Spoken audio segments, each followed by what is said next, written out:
Hello and welcome back to the Cesspool, and welcome back to the 25 Days of Christmas. Merry Christmas, Happy Holidays, Happy New Year, whatever you celebrate. I truly hope it is a good one. And we got a quick video for you today, and we are not talking about video games again. Instead, we're talking about cameras again. And today we are taking a look at something a little weird. This is a very much a forgotten type of camera. This is a analog video camera. This is not a camcorder. This is not a film camera.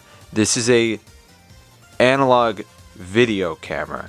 And what do I mean by that? So basically what this guy was is before, you know, your camcorder that would record on a tape. You know, you would have your tape deck in something like this JVC here. You know, you would open it, and obviously this is a later model. This is from the 90s. This would be from the early 80s. And you know, if it was a older style camcorder, you would have your you know, your tape area. If it would be a full size VHS probably in this kind of area, and you would put your tape in and it would record on the tape. This didn't do that. This was strictly a camera. And I've been very specific about that, and the reason I say that is because how this guy would work is one of two ways. There are two ways that this guy would work. One, this would have an external box. Like, it would have its own adapter, because it has I'm not 100% sure if it's actually proprietary, but it has this plug here. That's it. There's no power, there's no battery, there's nothing. This guy. And this guy would plug into either one of two things. It would plug into an external box, like I mentioned, and that box would essentially have your power supply. It would have a regular outlet you would plug into the wall, and an AV out, and that would be it. And that AV would be your camera feed, and it would be live. You could hook it up to a VCR and record it onto a tape, or you could put it directly to a portable VCR, and they would be specifically designed with these guys in mind. And basically it would be a box, like larger. Obviously this thing is barely fitting in my little area where I've been recording these on the ground, and it would be a box, yeah, about yay big. It would have a tape deck, so you could put your VHS tape in there.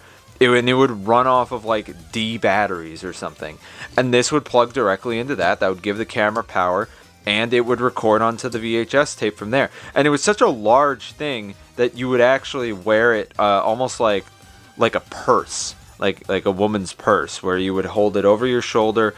It would be like a satchel bag, and that's how you would use this portably. But this camera is big. Like, here it is in with my hand on it. It's a big, honking thing. This was intended to be an over the shoulder camera, and it just messed up my light.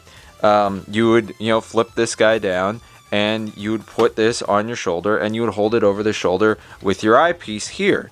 That is like the size that these things were. These things were massive, but they had a lot of features that later VHS camcorders, they had to sacrifice a little bit, because especially early ones. The later ones, as technology evolved, but in the mid 80s, when we got like the JVC camcorders compared to these guys, they obviously had less space to work with, because all those were kind of intended to be over the shoulder originally as well. But you lost a lot of the features that something like this had, because they weren't constricted by space, because it would go just to an external output.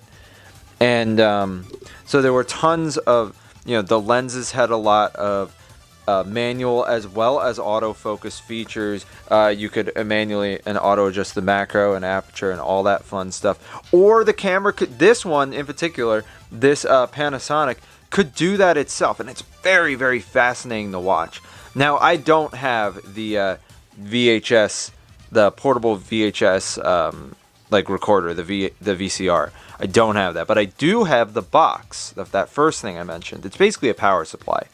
And I have used this thing before, and man, does it create a very, very unique looking picture.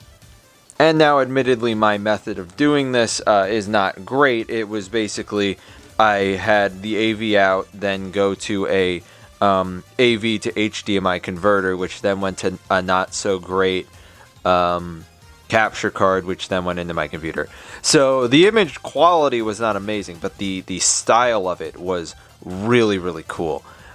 Really, really interesting, because it's analog, but it's not constricted by compressing anything to a tape, because it's directly through AV. So, you know, it's a very, very cool picture. It's kind of like if VHS camcorder footage was not degraded or constricted by any sort of media constrictions in the case of VHS or VHS-C. This is an unrestricted, completely natural feed directly to whatever the AV output goes to, and you could put it directly to a TV. There would be no point to doing that unless you did just hook it to a VCR, which you could do to record it onto a tape. But in modern times, that's obviously not super practical, because then you have to digitize that anyway. But I guess in some ways that's easier than jerry-rigging like I did to get it to work. But it did work, and man, is it cool. And over here, so this is how the arm would fold down like that. And as far as I know, there is a record button down here. So, you know, as you had it folded down, you could just hit record from here. You could also control the zoom from the arm, which is pretty cool.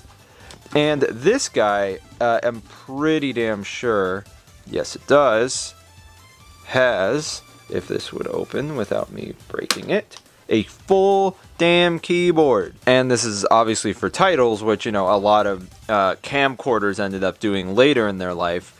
But it's so cool to have a full, like, keyboard here. And obviously it's not like a QWERTY keyboard. It's not based off a typewriter. It's just A, B, C, D, E, F, G, which is really, really freaking neat. They have a full instructions thing on how to do titles. And yeah, so that is like a major cool feature here that, like, you don't see this on camcorders. Up top, you do have an accessory thing here. You have a slot for accessories. Technically, you could remove this whole eyepiece too. You could also flip out the eyepiece if you just wanted to look directly through this piece here, which is literally a bunch of mirrors, so it's not super great anyway. And then you have your lens here and your lens cap. And I'm not 100% sure if this had interchangeable lenses, but it actually looks like it probably would have, but I'm not 100% sure. Not a super like major expert on these analog video cameras, and that's literally what they're called, video cameras. But anyway, that's pretty much it for this thing. It is a very, very cool relic of technology, and it's a really kind of a forgotten thing, because these were very, very expensive. And when especially if you got like the travel bag with the portable VCR with it, very, very expensive. But obviously VHS camcorders and then VHS-C later down the line, like the one I showed earlier, kind of took over for these guys, and they went by the wayside fairly quickly. But they had a very, very unique picture, and I would like to shoot on one day, whether it be this guy or something else. It is just very, very difficult to like jerry-rig something together to actually get these two record. So we'll see what happens in the future. I'm gonna maybe just put out some test footage just to show you, because it is super, super neat. I've only done it once before, but it should still work. I have no reason why it wouldn't. I have all the equipment still. So until that day, that is all I have to say about this guy. I'd like to thank everybody so much for watching. Merry Christmas, Happy Holidays, Happy New Year, whatever you celebrate. I do hope it is a good one. And I don't know when the next video will be, except I do. It is tomorrow, and I will see you guys then.